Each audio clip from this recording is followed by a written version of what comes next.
a little bit of a program. I'm always hoping that you'll leave with a little bit more information than you had when you walked in. So last week's program was about how do you find a job during the holiday season.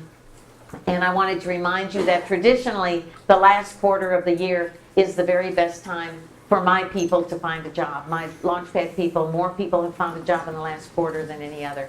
And that this year is no different. And with the state, with Wayne Fueling, with Kevin Saka found a job in San Jose. Palo Alto. He found a job with Palo Alto, so with Grumman. So people are finding jobs all over the place. And often other people quit looking, but not our people. Our people mush on. Anyway, this time it's the other side of it, the end of the year, and the topic is giving. And you've already seen that just naturally, I think the end of the year, the end of the calendar year, it's a little bit more contemplative time. And whether you're having a hard time or not having a hard time, you do tend to think a little bit about what's happened during the previous year, what's going to happen in the coming year, getting ready for it. But it is a time of sharing. It's a time of sharing, and it's a time of giving, and that's what the holiday season is all about. And it's that way across religions. Many religions have some sort of a celebration, a holiday near the end of the year, and often a component of that is sharing with the poor, those less fortunate, opening up their homes to other people. So whether it's Hanukkah, whether it's Christmas, Kwanzaa, and I've discovered a holiday, a Muslim holiday that I was unaware of previously, and I don't know that I will try to say it. So it's the Eid Miladun Nabi. Do we have a Muslim in here who would really actually pronounce that for us? Yeah, Eid al-Milad al-Nabawi. Okay, so when I looked it up, it was this, and it said, or something like Mahdi or Mali or something like that. There's another, just one word that also means this. A pseudonym? It's probably another Eid. Okay, and literally, what does it mean in Arabic? Literally, what does it mean? Yeah, it just means the celebration of the birth of the prophet. Of the prophet. So it is the celebration. So it's Muhammad's birthday.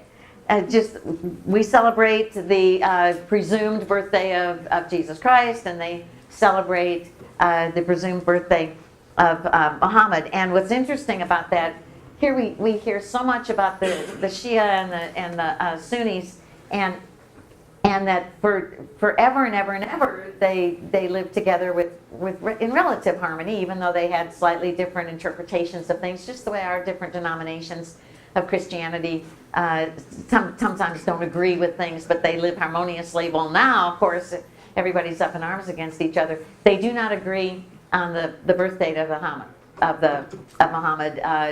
The Shia, I believe it is, celebrated December 7th, and the Sunnis on the 12th.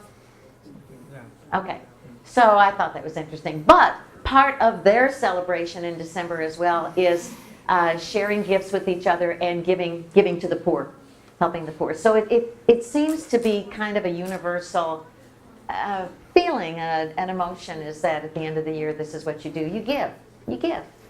And of course, when we think of giving, presents, the end of the year holiday, everybody gives presents, we're so excited, big piles of presents under the tree.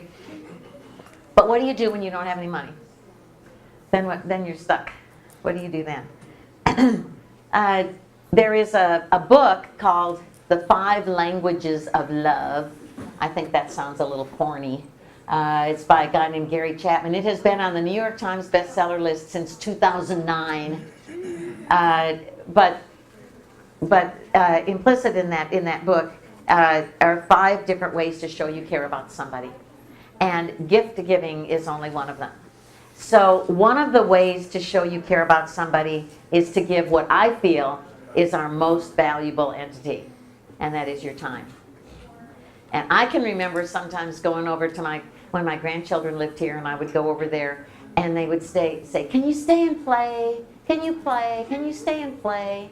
That's all they wanted, was your time. And they didn't really care about the gifts, or they didn't care about what you brought. It's like, can you be with me? Can you play with me? Can you read to me? Do you have any time for me? And so often we will give somebody something. We give them a gift. We give them money. We send something through Amazon because we don't want to take the time to shop. We have it automatically gift wrapped and sent to them because we don't even want to go over there. We don't want to spend the time with them. We're too busy. It might not be that we don't want to be there, although sometimes with some family members we would just as soon not engage. But we just send them something because it's obligatory. And our time is reserved for things that we consider to be more important. Time is such a gift. Time with people who live alone, time with people whose families are no longer there, time with people who've had a loss, time with people. It's just, it's human interaction. Volunteering at the shelter, volunteering at the Salvation Army, just being with people, just spending your time with them. It is a huge gift. It is a huge gift, and it's obviously such a big gift that it cannot be wrapped. Those gifts that are so big they can't be wrapped, those are the real ones. Another way, according to this book, that you show you care about somebody is just with touch. And the holding hands with somebody, hugs. You need a hug. Who doesn't need a hug? So touch is, I don't even know. Of course, there's sometimes when you don't have money for a present, but you have a significant other, there's that really intimate touching that counts as a gift. So we won't go into that, but don't take that off your list of ways to show you care. Service, helping out, doing something for other people. I had my children's great-grandmother, when she was alive, told me one time that the very best gift she had ever received was from one of her sons, who put in a great big flower bed for her, came and dug up the soil and prepared the soil and planted the flowers and put the border around, and then came back periodically and pruned and weeded and nurtured that flower bed. And she looked on that. Every time she looked at it, it reminded her how much he cared for her and what a great service that was. Fixing somebody's home. There was a person. I used to live in East Texas in a smaller town. And there was an article in the paper one time about houses that were scheduled to be torn down, and it was a long waiting list to get the equipment in there to demolish them, and they had turned into crack houses, and in some cases there were so many drug dealers there that they were terrorizing the neighborhood and keeping the poor people that were there, especially elderly people, were afraid to leave their homes. And so there was a woman there who owned a construction company, and she thought, well, shoot, I've got demolition equipment. If that's all they need is somebody from the city to go tear down those crack houses, I can do that. So she went out and looked around at the houses that needed to be demolished, and thought, well, before she should know some things about it. So she went to the house of a neighbor lady, and she knocked on her door, and this elderly woman came to the door, and it had been raining, and she invited her in, and she looked around, and her roof had so many leaks in it. She had pans and buckets and things all over the house catching water from that leaky roof. And she so she obviously needed a new roof, and then there was something where this lady said, well, I might be able to help you with the roof. She said, but do you have, how far down does the water damage go? Let's check the floor. So she lifted up the carpet, and there was another carpet under that. and she lifted up the other carpet, and there was another carpet under that, and she lifted that one up, and there was dirt. She didn't have a floor. My goodness. My goodness. Welcome to poverty.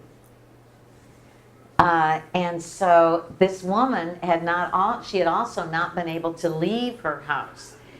She was mobility impaired, and she'd been asking different people, different agencies and so forth, if they could build her a ramp so she could, I don't know, go get her walker down or wheelchair or whatever she was in, down a ramp. And so she had not been able to leave unless somebody would come and help her or deliver things to her.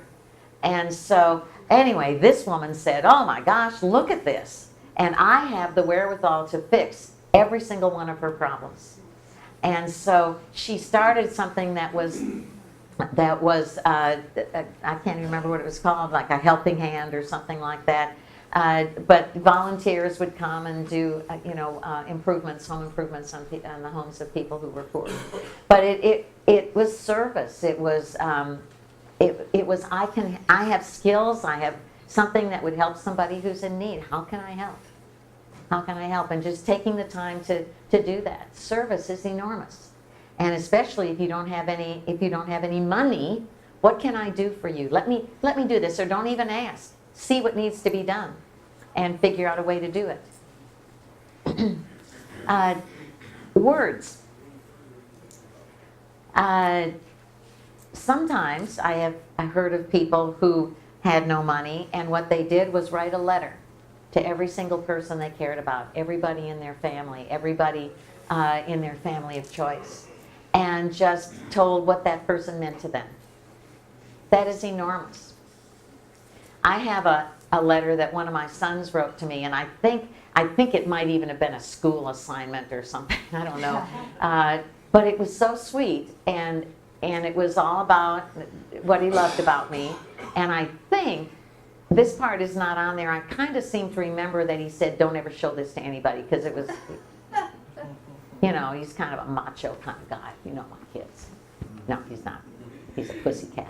But at any rate, I framed that, and I keep it it's in a frame, but it's behind other things, so they won't find it until I'm dead and gone, and then they'll see that he wrote that thing. But it means so much to me. It is so sweet. And a video recording where you do the same thing. Lots of times when we hear this all the time, when people have a terminal illness and they have small children, that they make a recording, and they have a whole message, a story to their children, so that they know who they are and how much they care about them. So words can be the greatest gift of all. Gifts, of course, gifts. And I put that as the last thing, because I think compared to all the rest, gifts are in general not nearly as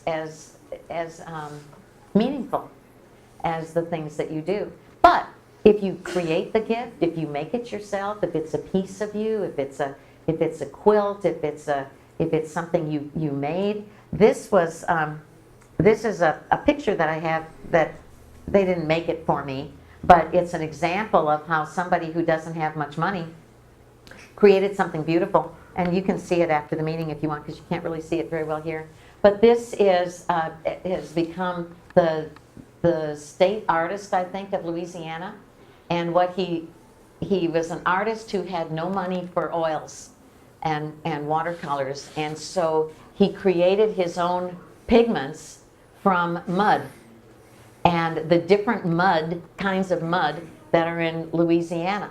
So there's the black dirt that's in the black loamy dirt that you have sometimes that's really good to grow things in. There's the white dirt that's limestone. There's the red clay. There's green dirt that they find in the swamps.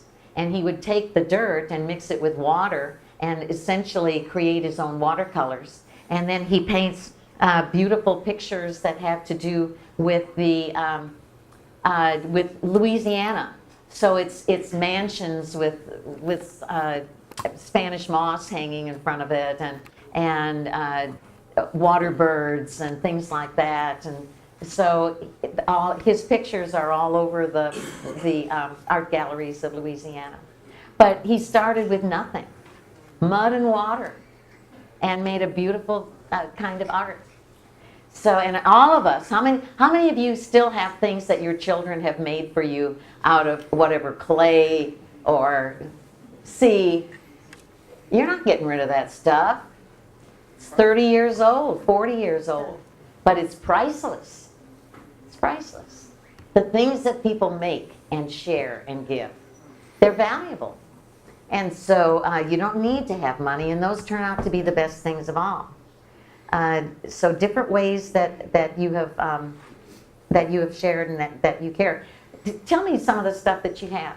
Shout out some of the things that people have given you that when you look back on it are of more value than you would think. Photos. Pottery from your kids, little clay things, wonky ashtrays. What? Okay, so somebody put up her Christmas lights and took down her Christmas lights as a gift of service. Cool. What else? What? Oh, a knit cap. I thought you said a kneecap. I thought, wow, that was a gift. Okay, a knit cap. And what? Back in Denver, one of my Casa children made for the holidays, it was a popsicle stick, and she painted and put feathers, glued a feather on it, and it was supposed to be an Indian princess, and she gave that to me. And you still have it. So what she said was, and you were a CASA volunteer? So one of the CASA children, so CASA is a wonderful nonprofit that provides advocates for children who are going through the legal system and just need somebody to sort of speak for them, make sure that their needs are taken care of and that they're all right and so forth. It's a gift of love there. And so her CASA child took a popsicle stick and put a feather on it and made an Indian princess. Valuable. Anybody else have a gift that you can talk about, Dave? My grandmother gave me a set of Christmas cards and had my name printed on them. I still have that set. Even though I can print, I have laser printers that would print my name on any card I wanted. It's the 50-year-old Christmas card that I still keep. So Christmas cards from the grandmother. What else? Anybody else? What? Once upon a time, I wanted to go to Texas A&M, and I wound up going to the University of Texas instead. And I met somebody, a really good friend of mine. And what this individual did for me is he actually drove me to A&M, and he bought under his name the famous Aggie ring. And he performed a ceremony where he said, I know you wanted to go to this place because you liked certain things about it. And this individual, dropped the Aggie ring into a glass of beer, as was the custom, and made me an honorary Aggie. Wow. So in order to get that great story on our audio, so he had always wanted to go to Texas A&M, had not been able to for whatever reason, ended up going to UT, but a friend, what a friend, drove him to A&M, purchased for him the Aggie ring, had an honorary ceremony, dropped it in a glass of beer, and made him an honorary Aggie. There are a few little ethical implications here that we're not going to go into at the holiday season about falsifying your graduation from A&M. But I love the story. Roxanne. Family photos from the past. Family photos from the past, and also photos, talk about cheap. If you have a phone, take a picture, print it on photo paper, and it's priceless. It's fabulous. Yes, sir. I've got a watercolor done by my nephew when he was in elementary school, and I still have it up on the wall, and he's, of course, a professional person and graduated from college. If he came by the house, he'd be shocked. A watercolor by a nephew from years and years ago when he was a child that's still framed and on the wall. I love it. And those are the things that mean so much to us. Yes? My dad wrote me a letter when my father and mother-in-law were visiting me from Nigeria. And he said, please take good care of them the way you will take care of me and your mom. Ah. And now my dad is late. Each time I read that letter, is very special to me. And because of that letter, I went over and beyond to take care of my mother and father-in-law. And when they got back to Nigeria, they went to him and said, your daughter did awesome. And my dad called me that I'm so proud of you. So I hope I get this straight. I want it on the audio. So she said her dad, when her in-laws came to visit, came to Texas, her father in Nigeria wrote her a letter and said, please take care of them as you would your mother and me, with that much love and that much care. And so because of that letter and that sacred trust and obligations, she kept the letter. The letter is very dear to her. She did care for them just as she would have for her own parents. And he was so proud of her as a result of that. That's lovely. That's lovely. As you see, the things that mean the most. The very first Christmas we ever had when I was a young mother and I had little babies and we had zero money. And so I think we chopped down a tree in East Texas and stuck it up there. I didn't have any lights. I didn't have any decorations. And I made ornaments out of poster board and I colored them and I put glitter on them. And so, they're only 2 dimensions. But I hang them up every year. I still have those. And I think they're prettier than the 3-dimensional ones because they got a lot of glitter on them, so they're kind of sparkly. But I put them up every year, and those are the ones that I remember. How many of you have ornaments that kids made where they put macaroni and painted them gold? Remember those? Yes, those are, and those little beaded things, that kids do in school. All of those things are what are so special. And more than the big expensive gifts. It's the other things that really count. And so don't beat yourself up because you don't have money to make this be a lavish holiday.